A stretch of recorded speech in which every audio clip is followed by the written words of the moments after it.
Hello friends मु अमित आपण मानक स्वागत करुच्ची मो चैनल रो नुआ एक वीडियो को ताले फ्रेंड्स चलतु आज आम देखा कोरापुट साबर श्रीक्षेत्र जगन्नाथ मंदिर।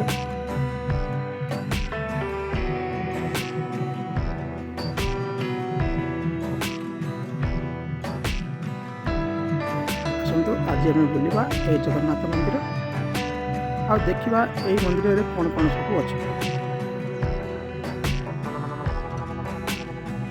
देखु। ये हूँ ये मंदिर ऊपर देखा दृश्य। बर्तमान आम मंदिर ऊपर अच्छु। मंदिर ऊपर केते सुंदर दिशुची ये मंदिर कार्य।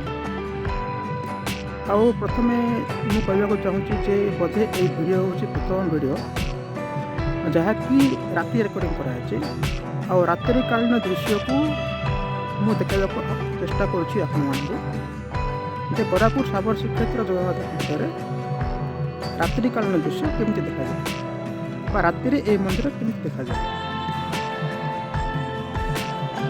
आपको रिक्वेस्ट करुँची आपण मैंने ये वीडियोटी पूरापूरी देखु एवं एंजॉय करते। आपण मैंने वर्तमान देखुं सागर श्रीक्षेत्र जगन्नाथ मंदिर बेढ़ा। यही बेढ़ारे आपण मैंने ओडिशार एवं भारतर जिते सबू प्रसिद्ध मंदिर गुड़ाक अच्छे से मंदिर गुड़िकर प्रतिमूर्ति बा से मंदिर रे थिबा भगवान मानकर प्रतिमूर्ति को आपण मैंने ये देखिपारे।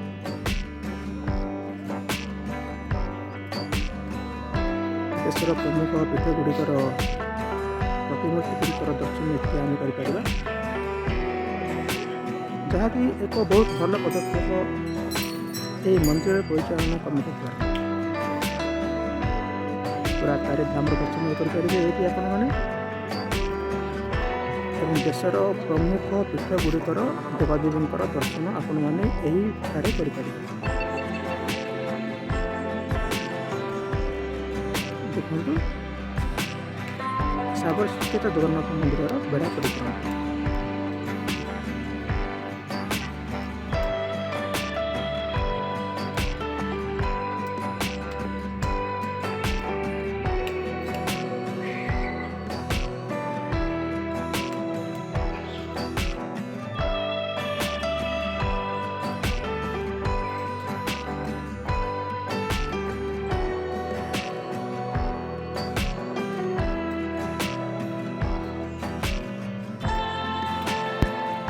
या परे आमे जीवा मुख्य मंदिर पाखक और देखा से कौन कौन सब अच्छे।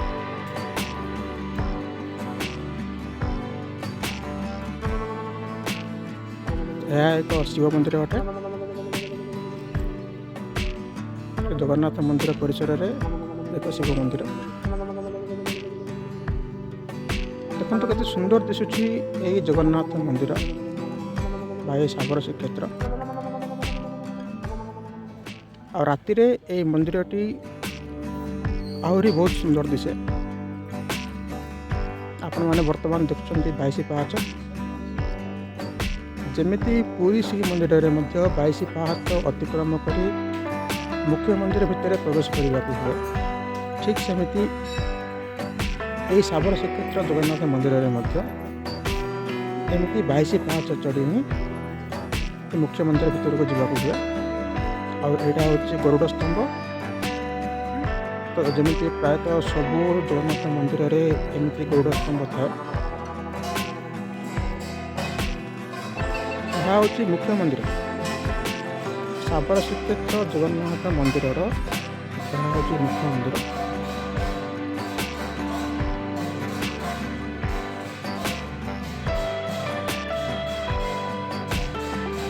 देखो केते सुंदर दिशुची।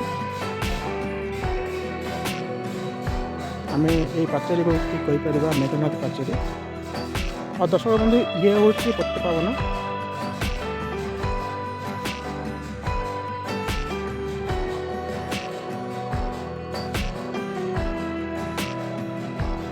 एठारे आपण मैंने ଜଗନ୍ନାଥଙ୍କୁ ଲାଗି ହେଉଥିବା ବେଶ ଗୁଡ଼ିକୁ ଆପଣମାନେ ଦେଖିପାରିବେ। ଏଠି ଜଗନ୍ନାଥ ମନ୍ଦିରରେ ହେଉଥିବା ଯେତିକି ବେଶ ଜଗନ୍ନାଥ ବଳଭଦ୍ର ଓ ସୁଭଦ୍ରାଙ୍କୁ କରାଯାଏ ସେହି ବେଶ ଗୁଡ଼ିକର ପ୍ରତିମୂର୍ତ୍ତି ଅଛି। ଆଉ ଏହା ହେଉଛି ଏକ ହନୁମାନ ମନ୍ଦିର।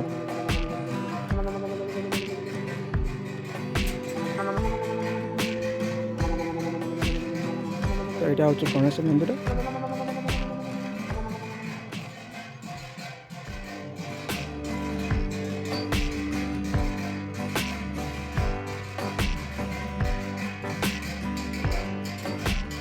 ଏହା ହେଉଛି ସୂର୍ଯ୍ୟ ମନ୍ଦିର। ଆପଣମାନଙ୍କୁ ମୁଁ ସବୁ ଦେଖେଇବି ଏହି ମନ୍ଦିରରେ କ'ଣ କ'ଣ ସବୁ ଅଛି। ଆପଣମାନେ ଏହି ଭିଡ଼ିଓଟିକୁ ପୁରା ଦେଖନ୍ତୁ। ଦର୍ଶକ ବନ୍ଧୁ, ଇଏ ହେଉଛି ଲକ୍ଷ୍ମୀ ନୃସିଂହ ମନ୍ଦିର। ଏହି ଭିଡ଼ିଓରେ ମୁଁ ଆପଣଙ୍କୁ ଶାବର ଶ୍ରୀକ୍ଷେତ୍ରରେ ଥିବା ସବୁ ଜିନିଷକୁ ଦେଖେଇବି। ଏଇଠି କି କି ମନ୍ଦିର ଅଛି, ଏଇଠି କ'ଣ କ'ଣ ସବୁ ଅଛି।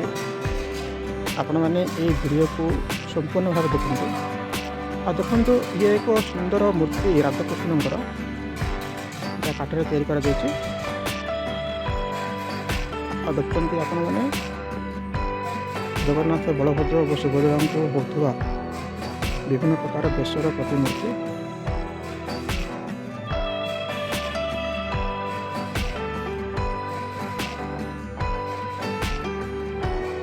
ପ୍ରଭୁଙ୍କୁ ଯେଉଁ ଯେଉଁ ବେଶ କରାଯାଏ ସେହି ବେଶ ଗୁଡ଼ିକର ପ୍ରତିମୂର୍ତ୍ତି ଆପଣମାନେ ଦେଖୁଥିଲେ।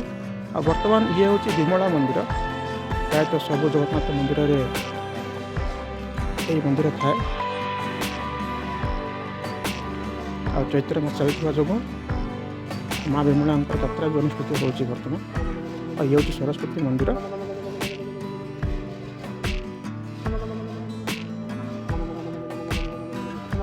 ଇଏ ହେଉଛି ପତ୍ର ସୌରୁଣୀ ମନ୍ଦିର। ଆପଣମାନଙ୍କୁ ମୁଁ ସବୁ ମନ୍ଦିର ଦେଖେଇବି ଏଇ ମନ୍ଦିର। ଇଏ ହେଉଛି ଲକ୍ଷ୍ମୀ ମନ୍ଦିର। ଜଗନ୍ନାଥଙ୍କୁ ଦର୍ଶନ କଲା ପରେ ଯଦି ଲକ୍ଷ୍ମୀଙ୍କୁ ଆମେ ଦର୍ଶନ ନ କରିବା ତାହେଲେ କିଛି ଫଳ ମିଳିନଥାଏ ପ୍ରାୟତଃ। ଯେହେତୁ ନବଗ୍ରହ ମନ୍ଦିର। ଏହି ଭିଡ଼ିଓରେ ମୁଁ ଆପଣଙ୍କୁ ସବୁକିଛି ଦେଖେଇବି ଏହି ମନ୍ଦିରରେ ଯାହା ଯାହା ଅଛି। ଆଉ ଦେଖନ୍ତୁ କେତେ ସୁନ୍ଦର ଦିଶୁଛି ଆମର ଜଗନ୍ନାଥ ମନ୍ଦିର ଏହି ଶାବର ଶ୍ରୀକ୍ଷେତ୍ର।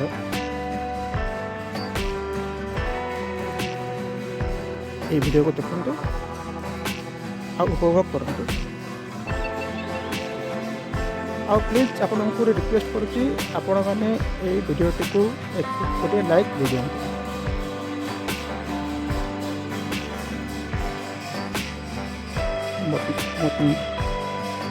ମୋ ଚ୍ୟାନେଲକୁ ସବସ୍କ୍ରାଇବ୍ କରନ୍ତୁ ଏମିତି ନୂଆ ନୂଆ ଭିଡ଼ିଓ ଦେଖିବା ପାଇଁ।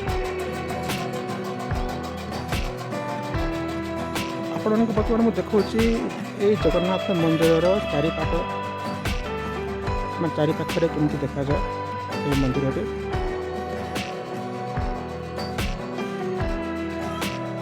ଅର୍ଥାତ୍ ମୁଁ ମନ୍ଦିର ପରିକ୍ରମା କରୁଛି।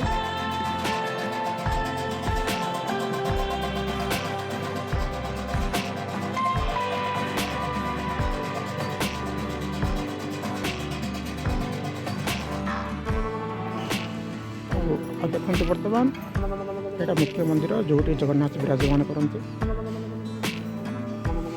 ନିଜ ଭାଇ ଭଉଣୀଙ୍କୁ ଧରି ଚତୁର୍ଥା ମୂର୍ତ୍ତି ଏଠାରେ ବିରାଜମାନ କରନ୍ତି ନିଜର ସୁଦର୍ଶନ ଚକ୍ରଙ୍କ ସହିତ। ରତ୍ନ ସିଂହାସନ ଦେଖନ୍ତୁ।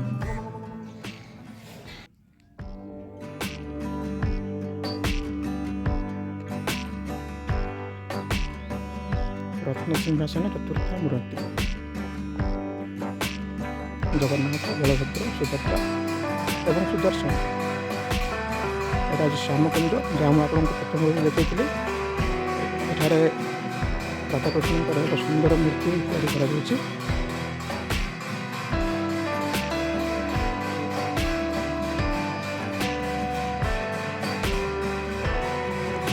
ଆପଣମାନେ ଆସନ୍ତୁ ଜଗନ୍ନାଥ ମନ୍ଦିର ଶାବର ଶ୍ରୀକ୍ଷେତ୍ରକୁ ଆଉ ଉପଭୋଗ କରନ୍ତୁ ଏଠାର ମନୋରମ ଦୃଶ୍ୟ।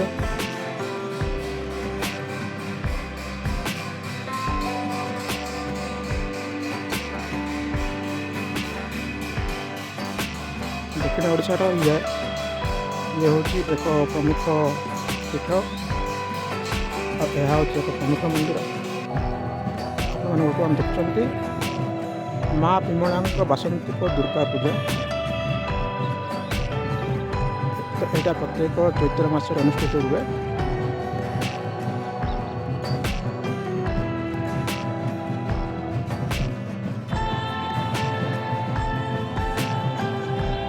ମା ବିମଳା ପ୍ରତିଦିନ କୋରାପୁଟ ସହର ପରିକ୍ରମା କରନ୍ତି, ଅର୍ଥାତ୍ କୋରାପୁଟ ସହରର କିଛି କିଛି ଅଂଶକୁ ସେ ପରିକ୍ରମା କରନ୍ତି। ପୁରା ତ କୋରାପୁଟ ପରିକ୍ରମା କରିହୁଏନି।